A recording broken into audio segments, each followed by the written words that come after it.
শ্রুতি নাটক। মধ্যবিত্ত পরিবারের কর্তা ইন্দুবাবু সরকারি অফিসে চাকরি করেন। রিটায়ার করতে আরো কয়েক বছর বাকি আছে। ইন্দুবাবুর স্ত্রী বাসন্তী দেবী আর ওনাদের ছেলে বাপি, বাপির বান্ধবী বাবলি আর বাবলির মা রত্না বৌদি পেশায় ডাক্তার। এদের নিয়েই আমাদের আজকের শ্রুতি নাটক ইন্দুবাবুর কপাল।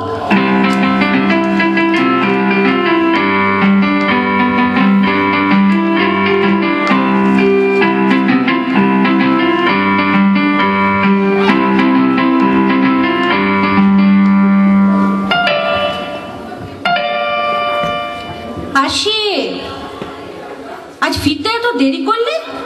আটটা বেরিয়ে এলে বুঝি? কটা বাজে ঘড়িতে? 7টা 5 মিনিট লেট। তাই বা হবে কেন? আমি, বাপি, বাবলি কখন থেকে তোমার জন্য হাপিত্তেশ করে বসে আছি।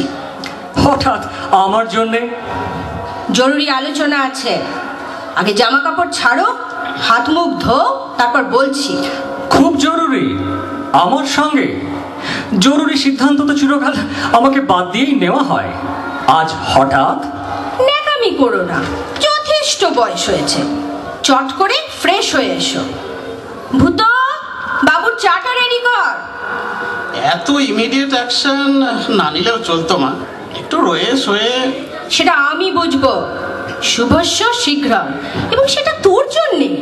পাগলেও নিজের ভালো বোঝে। মাসিমা ঠিকই বলেছে, এই মৌকায় পুরো ব্যাপারটা ফয়সালা করতে হবে। আমার কথার মাঝখানে তোমরা কোনো বেমুক্কা কথা বলো না। ভূত, চাটা ঢেকে রাখ, নয়তো ঠান্ডা হয়ে যাবে। আমি ফ্রেশ হয়ে এসে গেছি, এবার শুরু করো। আচ্ছা, তোমার বয়স কত হয়েছে? হঠাৎ এ প্রশ্ন? দরকার আছে। 52। তার মানে তুমি এখনো 8 বছর চাকরি করবে? হ্যাঁ। অতদিন তোমার চাকরি করা চলবে না। মানে কি বলতে চাও তুমি? বলতে চাই, তোমার অফিসে বাপিটাকে এবার ঢোকাও। কিভাবে? তোমাদের অফিসে বাবারা রিটায়ার করলে ছেলেরা তো চাকরি পায়, পায় না? তা পায়, কিন্তু আমার রিটায়ার করতে তো এখনো 8 বছর দেরি আছে। বাপি ততদিন বসে থাকবে? আরে বসে থাকবে কেন, অন্য কোথাও চেষ্টা করবে। চেষ্টা তো অনেক করেছে, কিন্তু কোথাও তো পেল না। তার জন্য আমি কি করব? তুমি স্বেচ্ছায় রিটায়ার করো, তাহলে আমার একটা ব্যবস্থা হয়। তা হয়, কিন্তু তারও তো 5 বছর দেরি আছে। আরো 5 বছর? হ্যাঁ। যদি তুমি মরে যাও? কি হলো, চুপ করে আছো কেন? কথার উত্তর দাও। যদি তুমি মরে যাও? তাহলে বাপি এখনই চাকরি পাবে। সত্যি? হ্যাঁ। তাহলে তুমি এখনই মরে যাও। কি বলছো তুমি? ঠিকই বলছি, তুমি এখনই মরে যাও। কি হলো, কথার উত্তর দিচ্ছ না কেন? কি উত্তর দেব? তার মানে তুমি মরবে না? এই বাপি, বাপি তুই কি বলিস? তুইও কি চাস আমি মরে যাই? হ্যাঁ বাবা, আমিও চাই তুমি মরেই যাও। তুই তুই এ কথা বলতে পারলি বাপি? বলতে বাধ্য হচ্ছি। কারণ? কারণ তুমি অনেক দিন বেঁচে থেকেছো, আর কতদিন বাঁচবে? এবার আমাকে একটু বাঁচতে দাও। তুই কি বেঁচে নেই বাপি? না না না না, আমি বেঁচে নেই। কেন, কি হয়েছে? আমি বেকার। আমি এখন একটা চাকরি পেতে চাই, বিয়ে করতে চাই, জীবনকে ভোগ করতে চাই। এদিকে আমার বয়স হয়ে যাচ্ছে। তুমি যদি না মরো তাহলে তো সেটা সম্ভব হবে না।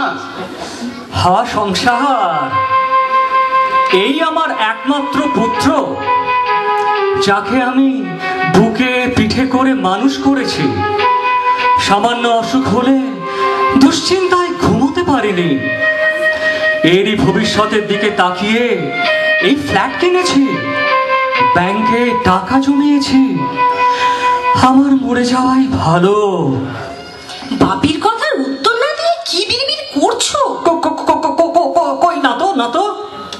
যে বাবলি, তুমি এবার তোমার মেসোমশাইকে একটু বোঝাও তো দেখি। কি বোঝাবো? বোঝাও যে তোমার মেসোমশাইয়ের এখন মরাই উচিত। মরলে তোমার মেসোমশাইয়ের অফিসে বাপি চাকরি পায়, আর চাকরি পেলে তোমায় বিয়ে করতে পারে। আমি বুঝতে পারছি না তোমার মেসোমশাই তো অমত কেন। হ্যাঁ, মাসিমা তো কিছু অন্যায় বলছেন না। আপনি আমাদের মুখের দিকে তাকিয়ে মরে যান। বাপির জন্য এইটুকু আপনার করা উচিত মেসমশাই। আমার মরা কি খুব জরুরি? হ্যাঁ হ্যাঁ, খুব জরুরি। কিন্তু আমি যদি না মরে? তার মানে কি বলতে চাও কি তুমি? আমি মরবো না। অসম্ভব, কিছুতেই না। বেঁচে থাকা তোমার কিছুতেই চলবে না। তোমাকে যে করেই হোক মরতে হবে, সে বিষ খেয়েই হোক আর গলায় দড়ি দিয়েই হোক। আমি কিছুতেই মরবো না। তোমরা যা পারো করো। মরতে ভয় পাচ্ছ? ভয় পাবো কেন? তাহলে আমি এখন বেঁচে থাকতে চাই। But why? দেশের রামরাজ্য প্রতিষ্ঠার কাজ কতটা এগোলো সেটা দেখে যেতে চাই। আর আর কি কি করবে? আর কিছু ভালো টিভি সিরিয়াল, ভূস্বর্গ কাশ্মীর আর মানুষ সরোবর, এগুলো না দেখে আমার পক্ষে মরে যাওয়া অসম্ভব। মাসিমা, আমি তাহলে আজ উঠি। সে কি ভাবলি? তুমি চলে গেলে হবে কি করে? সব তো তোমাদেরই জন্য। সে তো বুঝলাম, কিন্তু মেসমশাই তো মরতে রাজি নন। আমি বরং এখন আসি। কোথায় যাবে? ভাবছি বুকিদার কাছে যাব। বুকির কাছে? খবরদার, বুকির কাছে কিন্তু তোমার যাওয়া চলবে না। কেন? তুমি বুকির কাছে গেলে আমি আমি আত্মহত্যা করব। যার অমন বাপ তার আত্মহত্যা করাই ভালো। শুনলে মা, শুনলে বাবলি কি বললো? বাবলি তো মিথ্যে কিছুই বলেনি। তোর আত্মহত্যা করাই ভালো। এ কি, তুমি আবার কোথায় যাচ্ছ? ছোট বাথরুমে। ওসব পরে হবে। তোমার তো ডায়াবেটিস নেই যে?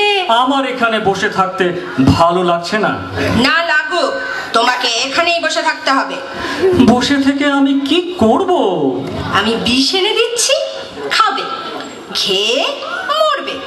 তোমাকে আমি কিছুতেই বেঁচে থাকতে দেব না।